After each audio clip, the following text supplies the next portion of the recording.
دغه وجه ده چې دنیا کې خفګان به ډیر وي او خوشحالي کمه ده. یو سړی به ګوري به خاندي خوشحاله وي، مونږ او تاسو په ګومان کوو چې دی به خوشحاله وي، خو نه.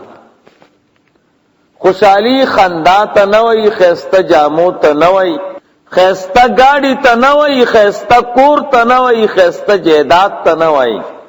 خوشحالي دا یو نعمت ته چې د مسلمان زړه کې دننه پروت دی. خندا یا جامې دا کله کله خلق د معاشري د وجه نه داسې کوي، خو د هر انسان په زړه کې یو داغ پروتي، هغې ته چې متوجه شي هغه تمام نعمتونه ته هیر شي. نو موږ او تاسو چې کومه زندګۍ کې اوسېږو دې کې رونو خفګان ډېر دی او خوشحالي کمه ده. منګ او تاسو دنیا کې خفه ډیر یو خوشاله کم یو. دا غي وجه دا ده چې دنیا کې خفګان ذاتی دی او خوشحالي بدتر اولی. خوشحالي باندې بستا خرچه راځي، په خفګان دی خرچه نه لګي. دا دنیا کې خفګان ذاتن دی. کسو کوئی چې یاره زما بچی دی داسې لوی شي چې خفه دی، زما د خفګان د پاره د سبب وګرځي.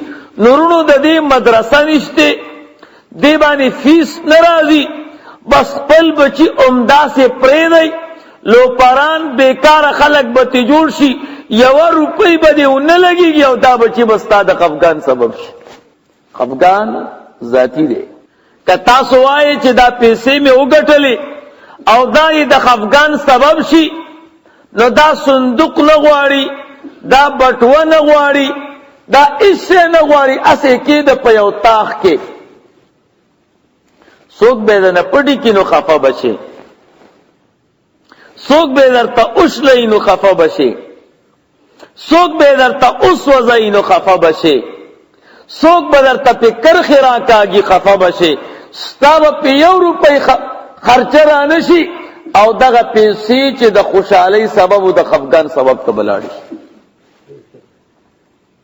د قرنګیرونو کور شو، یو سړی وی دی کور کې د زه خفه شم، بس لیو مکوه، خیال مه ساته، یو روپۍ خرچه به دې نه راځي، څه موده پس به دا کور را پروزي یا به وسسېږي، ستا د خفګان سبب بشي. داسې ځمکه داسې هر څه.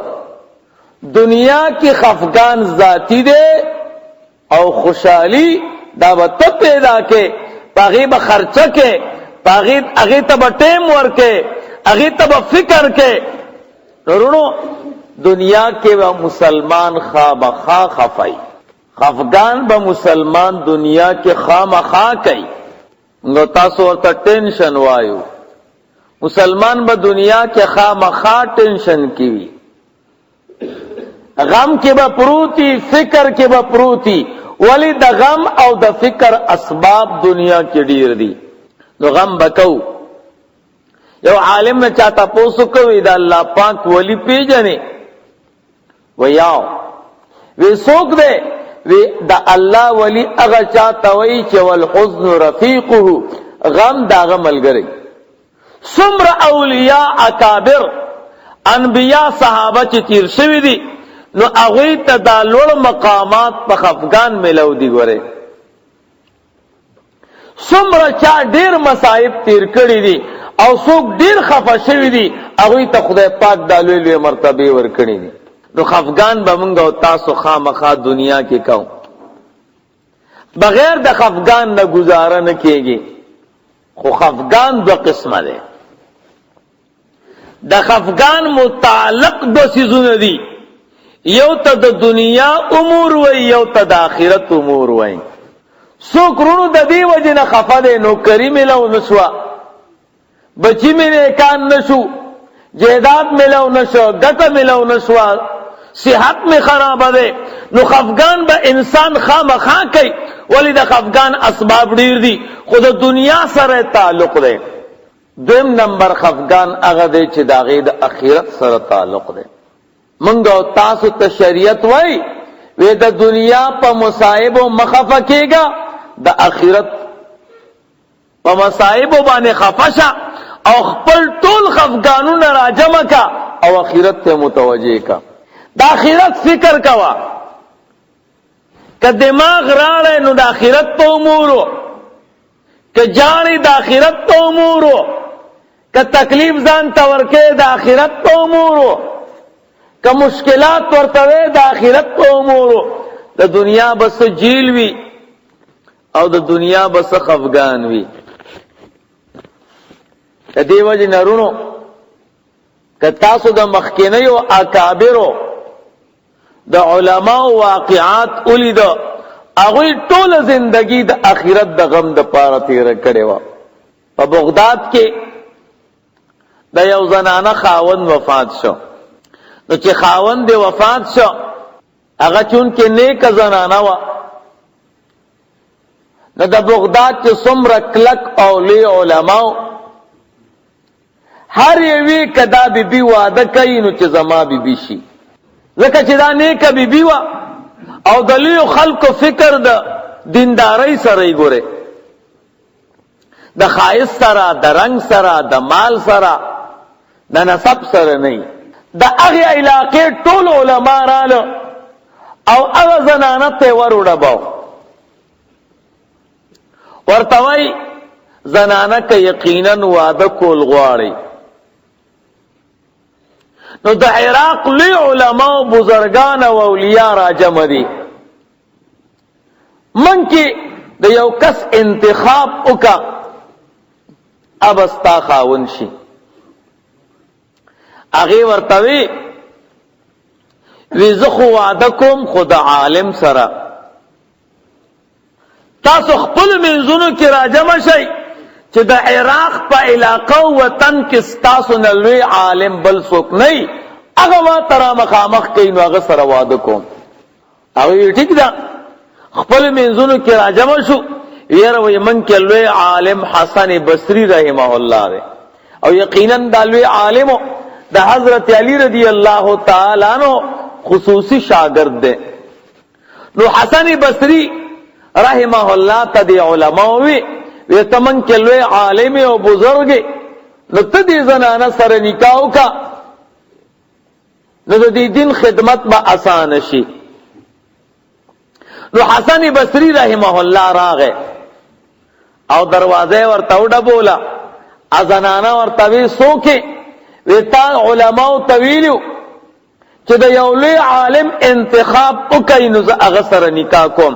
نو زه حسن بصریم د بصری حسن لوی عالم ازنانه ورته وی وی صاحب تا خو ډېر تکلیف وکړه او یقینا ما د حسن بصری نوم اورېدلی دی چې دا یو لوی عالم او بزرگ دی، د حضرت علی رضی الله تعالی عنہ دا یو خصوصی شاگرد دی، خو صاحب خفه کېږه ما،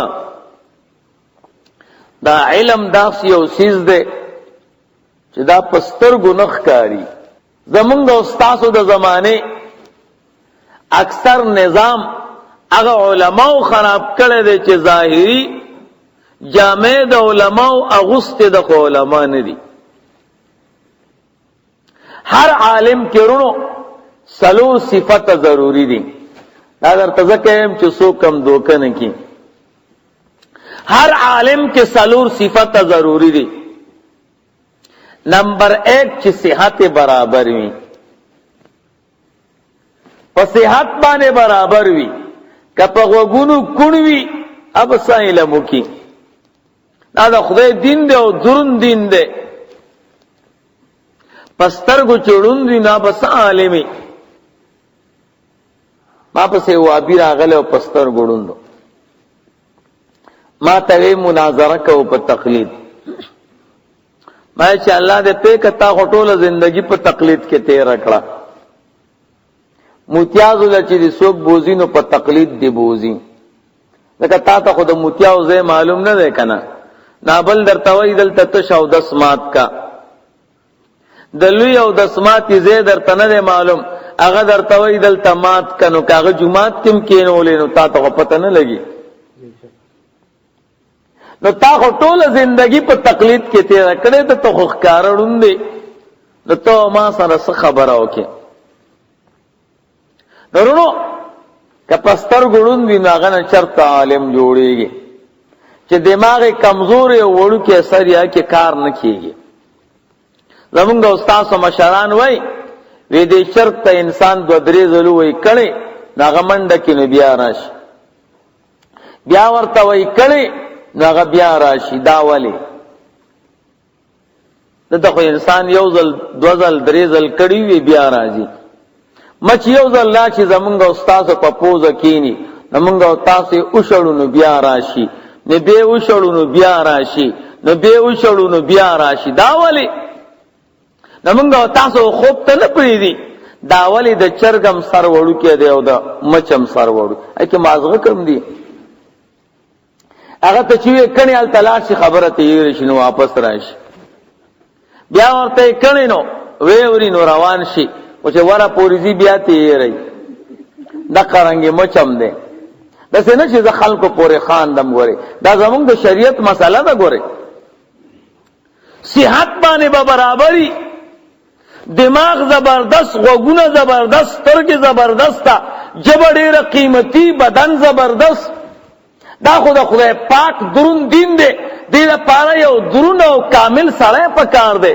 دا د هر کو تعو کار نه دی. نو پہلا نمبر شرط صحت ته. ها که خپل بچو باندې علم کوي نو کانو ګونګیانو او احوالان او شلان مراولي. دا یو خیسته بچی انتخاب وکي د خدای پاک د دین د پاره نو بیا به کار برابرۍ.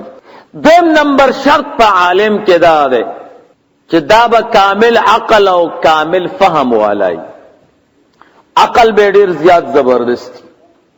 امام اعظم ابو حنیفه رحمه الله تا امام محمد رحمه الله خپل مور راوسته ورته وی صاحب د سبق وای. هغه ورته وی ما سره به هغه څوک سبق وای چې څوک د قران کریم حافظي. وی صحیح ده. امام محمد رحمه الله مور بوتله یو هفته پس راوسته صاحب زما دی ماشوم ته سبق وای. وی ما تا نه وی چې څوک د قران کریم حافظ نه نو زما درس کې بنه کینی. وی صاحب قران کریم زدک نو وو ورځو کې قران کریم زدکړ. دا سی زبردست فهم. نو فهم خو معلوم شکنه اوس عقل معلومای.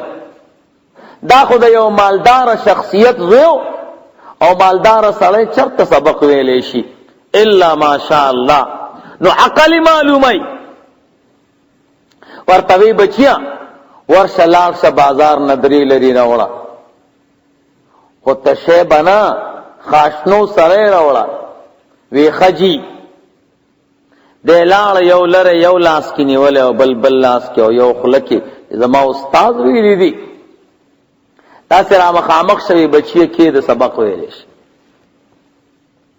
او یو روایت کې دا راځي امام اعظم ابو حنیفه رحمه الله ورته فرمایل وای بچی دا او خواله او ونه سر ته او خېجوا خېجول شي. وی ولې نه سه کومه تاسو ته ویل چې صاحب چرته خېجي. عقل معلومه ورته. د اوخبه د لری زین را روان ک پتیزای نو دونی بیخته بیرور برخ نه خطو بیا به بوت او بیا به را روان ک بیا به بوت بیا به را روان ک ډیر ستړی شو خلی کرامات دي. نو امام صاحب مجلس تراغه وی اوخ دی اوخه جو ورته وی صاحب تاسو فکر مکوئ بس خېجو مې ولک دمه کومن خېجی با دا څه ورته نه وی چې صاحب نه خېجی. استاد تاسو جواب ورکړي نو بیا لاړو بیا به بوتلو بیا ستړی شنو بیا را یو دې خېجو وی صاحب فکر مکوئ بس خېجی به ان شاء الله.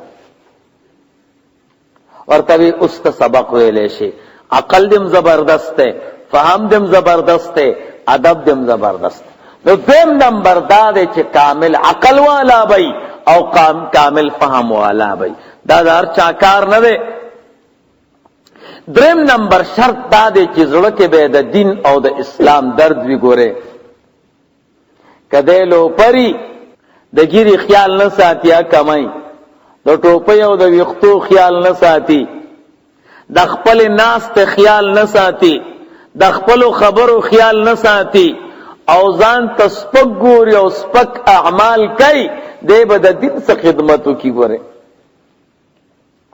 دی د دین خدمت نشي کولی چې د چا په زړه کې درد و، جمع ته په ټیم راته، د جمع غم ورسره، د منځ فکر ورسره، د ذکر فکر ورسره، د درود شریف فکر ورسره، د په زړه کې د دین او د اسلام اهمیت پروت دی، د تبع الله د دین خدمت ورکوي. ګوره او څلورم نمبر شرط چې اسباب ورسره وي. کله کله سړی د غریبۍ په وجه باندې کار نشي کولی، ولی کتابونه دا پکار دی، کمپیوټر نن سبا زمانہ کې پکار دی، خوراک او سکاک نظام پکار دی، نو چې اسباب نه وي څوک به د دین خدمت وکړي. بہرحال دا زنانه ورته وی حسن بصری سے مخه پکېږه. علم داسې یو څیز دی چې په سترګو نه ښکاري. ټیک د لوی عالم به او خلق د علماء سره ذکر ربط ساتي چې دوی ته مشکلات پیښیږي او د عالم نه به تپوس کوي. نوی ما ځکه ستا انتخاب کړی دی چې ما ته مشکل پیښیږي، نو تا نه به تپوس کو. وی زه به تا نه یو درې تپوسونه وکړم، نو که جواب دې راکو نو زه به تا سره واده وکړم. ورته وی وایا، وی دا راته ووایا چې الله به راته ایمان راکړي که نه. ورته وی ما ته څه پته ده چې ایمان به الله درکړي که نه به در به نه کړي. وی نه درځي. وی نه. وی ښځه ټیک شوه، په یو مسله باندې که چا عالم له نه ورځي نو خیر دی، خو دویم تپوس کوم. وی وایا، وی الله به عملنامه په ښي لاس راکړي او که په ګس لاس باندې. وی ما ته څه پته ده. وی ټیک ده. وی الله به خپل دیدار راکړي که نه. وی ما ته څه پته ده. نو وی پتا بیا څه کوم. ورته وی د الله بنده چې د کله نه زه بالغه شوې ما، د زما سترګو کې اوښکې نه دي وچې شوې، ټوله زندګۍ کې مې جړلې دي چې ای زما ربه ماله به ایمان راکې که نه، عملنامه به په ښي لاس راکې که په ګس لاس باندې، خپل دیدار به راکې که نه.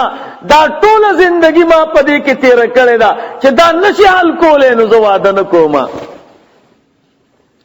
ورونو د هغوی ټوله زندګي د آخرت د فکر دپاره چې خدای څه به کېږي. یو لوی بزرگ او عالم تیر شوی دی او پیله بادشاہ ابراهیم ابن ادهم رحمه الله. دی زبردست بادشاہ یو ورځ کور ته راغی او د ده په پالنګ کې یوه وینځه پرته وه. ډېر غوسه شه، زما پالنګ کې وینځه پرته ده. نو راپیسوله، وی دا څه کې؟ وی صاحب ستا پالنګ کې مې یو 15 منټه خوب کو. وی ټیک ده.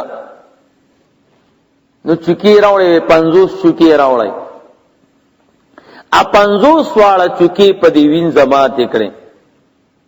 هغه وینځ یې وخندل او بیا یې وجړل. بادشاہ ورته وایي پیله دې وخندل او بیا دې وجړل، دا ولې؟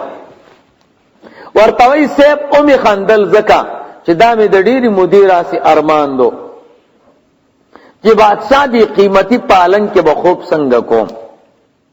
هغه ارمان مې الله پاک پوره کړ او ومې جړل ستا په حال چې دا دومره خطرناک پالنګ دی چې 15 منټه خوب باندې زه د 50 چکو قابل وګرځېدم.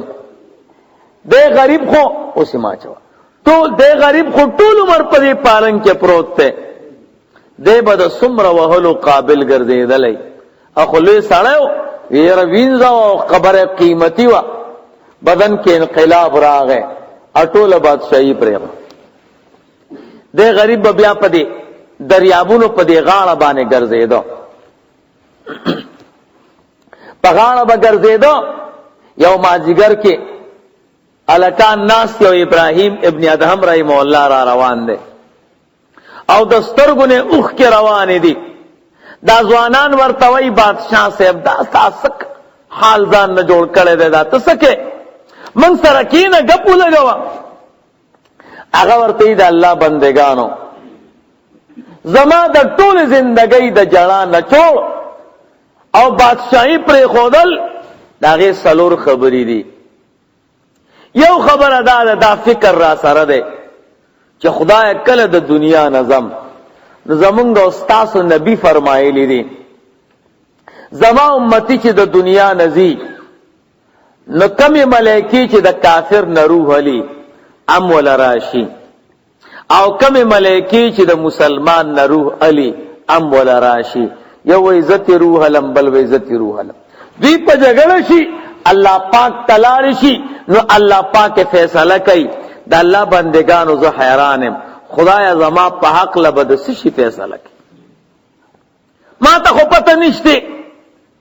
دیم د الله بندگانو زما جړه او بادشاہي پر خودل د دې وجه ندی. نبی صلوات و سلام فرمای زما امتی چې کله پورز د قیامت پاسه نو مجرمان با د مؤمنانو په دې منس کې دن کېږي. دی به وای چې د دې وجه نه ومن الله پاک معاف کی. الله به یو قهرینه आवाज وکي وامتازوا اليوم ايها المجرمون اے مجرمانو نن جدا شي. ما سره دا فکر دې زما مجرمانو کی حسابېګه موک مؤمنانو. دریم نمبر رسول الله مبارک فرمای چې کله زما امتی د مور پر رحم کې برابر شي بیا ملائکی راضی په تندی ورتلی کی دا نیک بخت او دا دا بدبخت ده. زدی فکر کم چې رب زما په دې تندی نیک بخت دی او که بدبخت دی. سلورم نمبر چاته به عمل نامه په خلاص ملاویږي او چاته په ګس لاس. زما سره دا فکر دی چې خدایا ما ته په کم لاس باندې ملاویږي. دی سلور خبرو زه مصروف کړم د الله بندگانو کله سلور خبري د دې پته راته ولګي زه به تاسو سره کېنم هغه د دې جواب کوم سره نشته. حضرت صدیق اکبر رضی اللہ تعالی عنہ جمعات کے ناس تو جڑلے چا ورتوی ولی جاڑے تو خدا اللہ دا نبی دیم خلیفہ دا غار سور یارے او عقائد و جہان فرمائلے دی کہ ما دا ہر صحابی دنیا کے بدل خلاص کرے دے واحد صدیق اکبر دے چې د بدل ما دنیا کې نه د اخلاص کړي الله پاک را سره وعده کړی دا چې محبوب استاد طرف نه بزد د بدل خلاصو. سبحان الله. صدیق یو لوی مقام لري نو ته ولې جاړې ورته وی قسم دې جړه پدې راځي دا الله نه دومره یریګم دا الله دا قهر نه دومره یریګم که الله پاک اعلانو کی چټول خلق به جنت تزي او یو کس به دوزخ تزي زم کی دی شغزیما خدا الله در رحمت نه امید دومره کوما که الله پاکو فرمایل ټول خلق به دوزخ تزي او کس به جنت تزي کی دی شغزیما. نو زما جړه دا د آخرت د پاره ده. عمر فاروق رضی الله تعالی عنہ ته چا روټي کړو او پاغ روټي کې ورته چيله سور کړو. عمر سے چیلی تو کتو په جاړاش وې زخه نو خرم ورته وی ولی وای ما ته د الله پاک یو آیت یاد شو. الله فرمای ثم لتسالن یومئذ عن النعیم خامخابت اسنا تپوس کولې شي په دغه ورځ د نعمتونو. عمر دومره لوی سړی نه دی چې الله پاک ته د دې نعمت جواب ورکړي. نه خرم درونو د ائمه د علماء د بزرګانو دا غوی ټول زندګۍ کې جړه پدې و چې خدای سبکیږي او دا دومره لوی فکر دی چې عائشہ صدیقہ رضی الله تعالی عنها نبی علیہ الصلوۃ والسلام ته فرمایي د الله پیغمبره ستا په امتیانو کې داسې کشتی چې په غزوه بدر کې شریک نه او الله پاک د بدر د شهداو اجر ورکړي. حضور فرمایل آو زما کم امتی چې پښپا ورس کې شل کرته مرګ یادای نو الله ورته د شهداو بدر اجر او ثواب ورکړي. دا موږ او تاسو چې ګناهونه کاو نو دا مونږ او تاسو ته مرګ والله کا یادي ګوره اسه په خلی وایو او عملی طور باندې ذهنی طور باندې دلی طور باندې مونږ او تاسو ضرورت کوزیږي نه مونږ دا مرسو او زبیغه مشو نورونو زمونږ او تاسو د دې مجلس مقصد دا دی چې مونږ او تاسو خپل فکر اخرت ته متوجي کو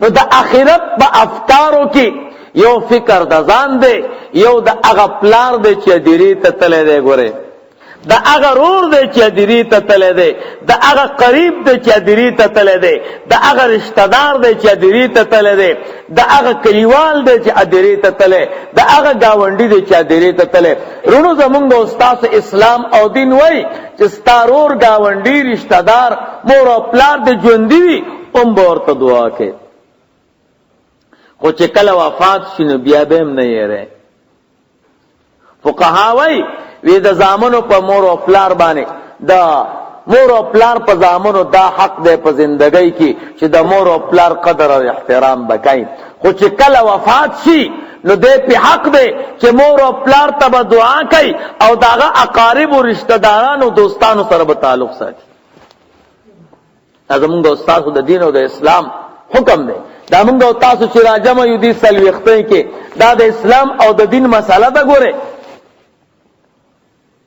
دا فکر بکې خدای زما پلار سره بسکی زما مور وفات ته د سره بتا سکړي زما رور وفات ته د سره بسکیږي زما رشتہ دار وفات ته د سره بسکیږي زما گاونډي وفات ته د سره بسکیږي سو کم چرونو وفات شو داغه فکر به مونږ او تاسو کوو منځونه کوي دعاګانې کوي صدقې کوي درود شریف وای او داغه ثواب ور بخای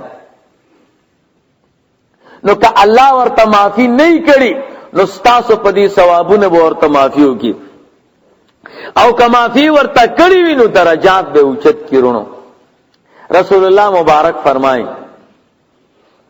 وای کم ژوندۍ مسلمانان چې د خپل مړو د پاره صدقات او دعاګانې او ذکرونه لیږي نو دا د یو خیسته خوراک په شکل کې د سونے پتال کې حضرت جبرائیل علیہ السلام سره او دا هر قبر والا تا جبرائیل علیہ السلام وروړي اور توي دا تاسو تخپل زامنو خپل رشتہ دارانو تحفه را لګلې دا حسن بصری رحمه الله فرمای ویزه د بصری پادری روانم یو ورځ وی پادیرا کې ناس تمړو ته دعا کوله دی درمیان کې خوب را باندې راغی وی چې ود شوما چې ګورم د ادری څومره مړی دي هغه ژوند شوی دي او ناس تی یو قطار لګیدل دی یو سړی خیرات صدقات تقسیمای او هر یو سړی په نمبر باندې علی وی پدې کې ما یو کس لیدو یا غناس ته اډو دې قطار کې نو دري ما وی ولستا ورته ضرورت نشته وینا ها وی ولی وی زما یو زوی دی او د قران کریم حافظ دی فلانی بازار کې دکاندار دی دکانداری هم کوي او د قران تلاوت کوي نو ثواب مال را بخي نو هغه دومره ډیر ثواب دی چې دې ته ضرورت نه لرم او دا څومره مړي چې د ادری والا په دې قطار کې ولاړ دي دا هغه مسلمانان دي چې رشتہ داران نه لري نو عام مسلمانان دعا کوي خدایا دا قید او جهان ټول امت وبخي نو چې دا دعا کوي نو دا مشترک ثوابونه راځي نو دی ورته په قطار ولاړ دي حسن بصری رحمه الله فرمای چې کله د خوب نه را پاسېدم او هغه بازار تلاړم یقینا هغه کې هغه دکاندار د قران کریم حافظ او لګیو تلاوت وکاو وای ما ورتوی پلار مې د خوب کې ولید او تان ډېر خوشاله ده وی بیا سمو د پس بیا غدری تلاړم التبیان باندې خوب تاریخ چومه کته هغه سړیم قطار کې ولاړو ما ورته ویلي وی زما غزوه وفات شوه ده اوس هغه ثوابونه را پسې نه را رسیږي نورونو د آیات ساتي چې د چا مور او پلار وفات شي موږ الحمدلله موږ تاسو کو نفل کو ذکر کو درود شریف وایو د دې ثوابونه خپل مردگانو تبخی تاسو تبم ثواب ملاویږي هغه تبم ملاویږي کوي او مور او پلا روح بدن نه خوشاله زمون فقها او مساله کوي ګورې موږ او تاسو چې اکثر مور او پلار ژوندۍ کنه نو دومره خیال نه ساتو نن سبا دور داسې دی چې بچی د مور او پلار دومره خیال نه ساتي د بیبي ساتي او د بچو ساتي او د پیسو ساتي خو مور او پلار ته وای استا دماغ خراب دي کاکا جمعات تزان رسوا او سلکان وای چې د شپېتو شي نو بیا د وشتو شي یا وای د شپېتو شي نو عقل پوتو شي خدا سينه درونو مشرانو یو خپل برکت ته چې د چاګیر سپینې دا برکت بیا په کشرانو کې نه ملاويږي نو اکثر ځوانانو ته چې مور او پلار ژوندۍ دومره د قدر نه خبر خو چې کله وفات شي نو دې بیا ارمان کوي یا الله لوی نعمت لاړ نو زمون فقها وای کم بچي چې د مور او پلار نه عاق وي وګوره عاق دې ته نه وي ښا چې چاته مور او پلار وای چې بچي امان عاق دا عاق لفظ ته ضرورت نشته علما وای عاق 3 حروف دي عین دے او الف دے او قاف دے دا هر یو حرف په خپل معنا دلالت کوي عین معنا عیب ویل چا د مور او پلار عیب وي دا عاق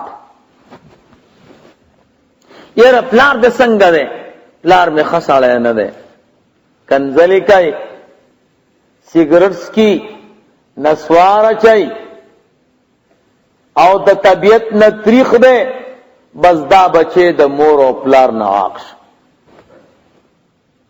عیب چې چا د مور او پلار وي بس ختم دویم نمبر حرف الف د معنا ازارول چې بچی دا سه کارو کو چې مور او پلار ازار کا او خفای کو نو که مور او پلار ورته عاق لفظ نم وای نو عاق ده دریم نمبر قاف ده قاف معنا قهر کول غصه کول چې کم بچی په مور او پلار غصه وکړه بد عاق اس ضرورت لفظ ته نشته نو اکثر بچی د مور او پلار نه عاق خود ته پته نه عاق دومره نقصانی چیز ده کدا بچے فرض منس کوي او ک نفل منس کوي دا الله په در کې قبول نه ده ترسو پوری چې د مور او پلار نه معافي نه وغوښت تاسو خو خلک مور او پلار عیبم نه بیانوي او مور او پلار دا سه کار نه کوي چې مور او پلار د نه خپکیږي او مور او پلار ته غسیم نه کوي خو دنیا ته خوشته کنيشته بار خلک خدا کار کوي کنه کوي مور او پلار ته غوسه کیږي او مور او پلار ازاریم او د مور او پلار عیبم وای نو دا سه خلک دنیا کې شته ورونو چې څومره ځوانان بهر داسې صفاتونه پکې وي نو دا ګوره عاق دي ښا کده منځونه کوي او تهجد کوي نو کار آمد نه ده او فقها او د دین نه قربان وی چې کم بچي د مور او پلار نه عاق وی او پس عاق کېدلونه د مور او پلار قبر ته ځول ته دعا کوي نو الله پاک به پورز د قیامت کې د عاق نه پاک پاسي وي سبحان الله زکه مور او پلار ډیر مشفق دي نو ته چې د مور او پلار قبر ته ځي ولته دعاګانې کې او درود شریف وای او ذکرونه کې دا خو اوري او ثواب ورته رسي او ته ورته کاکاجي یا مور ما ته دعا وکا او ما تخف کړی تا ته نقصان در رسوله نو دعا وکا نو چې هغه دعا وکړي نو الله دې د عاق نه بچ کړي ستاسو په دې کلی کې یو سړی ونه مدل نه مخکې چې دلته ز امام هم دلته مکور نو ما ته یو کس راغی هغه غریبم سپینه ګیره و خو انسان عجز ده ما ته وی ما کې یو کار ده خو سینینم چې مړ ده او کجوان ده وی ما کې یو کار ده وی سپینګیره سړی مشر او چې کم مجلس کې کینم نو خلق را پورې خان دي مسخري را پورې کوي نو مجلس کې د دیو جن کې ناسې ده نشه نو ما ورتوی ته به د مور او پلار عاقی کنه مور او پلار چې چاته دعا کوي نو هغه د خلکو د خنداکیږي نه ګوره ما ته یو کار خو مې کړه وی پلار می وختي وفات شو او مور می ژوندۍ وه. وی مور براتوي چې بچیه دا کرکټو دي سیزونو نسنه جوړیږي، بیکارو خلکو سره مګرځېږه. وی ما ورته وی نه، وی ورځ تنور چولې او روټۍ پخوله او ما ته ډېرې سختې خبرې وکړې. وی زه غوسه شوم او مور مې تنور کې واچول. وی بیا خو مې زر راوویست او خلک را سره شو. وی د مور مې هغه ټولې غوښې او دا ټول ویښتې سوځېدلي وو، نو د سر ویښتې ختم شو. وی چې شیشه کې وکته، وی راته وی بچیه زه خو د خلکو د خندا کړم، الله پاک دې د خلکو د خندا کړ. ما ورته وی کار دې ځان له وکته کله چې مور او پلار درته ښېرا وکړه نو بیا پاتې پکې څه دي؟ نو یې اوس څه وکړم؟ مې د هغه مور قبر ته ځه او دعاګانې کوه، تلاوتونه کوه او معافي ترې غواړه، نو دا عذاب به درنه لرې شي. کنې دا خو د دنیا عذاب دی، د آخرت عذاب ته به ګورې. نو الله پاک دې مونږ او تاسو ټول د داسې عذابونو نه بچ کړي.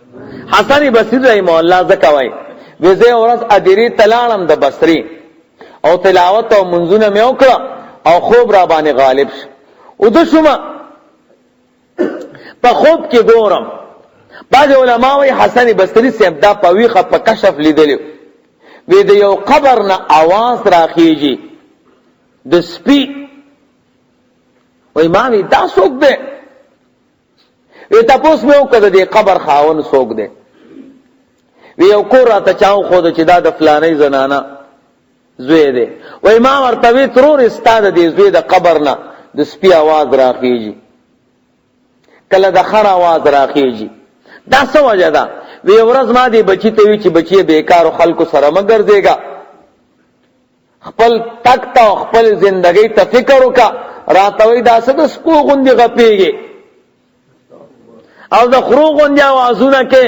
وی هغه عذاب ته الله مسلط کړی دی. ورونو دا یاد ساتئ، الله دې زمونږ او ستاسو په زړونو کې د مور او پلار قدر او احترام واچوي. خو که د چا مور او پلار وفات دي او هر چا ته پته ده چې ما نه مور او پلار خوشحاله دي او که خفه دي، نو بیا د مور او پلار قبر ته ځئ، که خوشحاله او که خفه او دعاګانې کوئ، ذکرونه کوئ، صدقات کوئ. ګوره مونږ او تاسو کور تاسې هم ترکاري راوړو که نه راوړو؟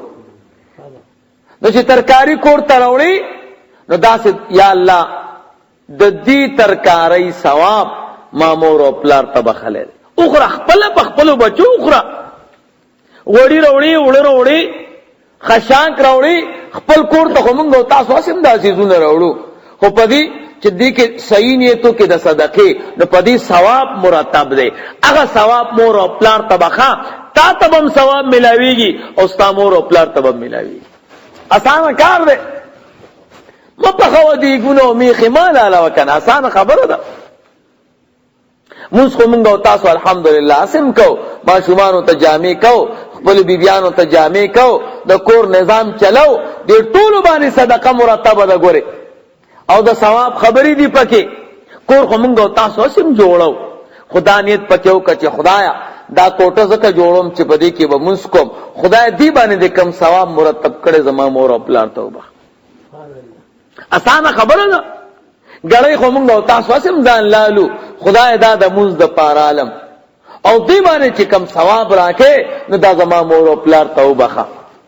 نو صدقه چون کې خیسته عمل له د دنیا او د آخرت د بلیات او د آفات سبب دی. نو دې کې شریعت توسع راوسته ده.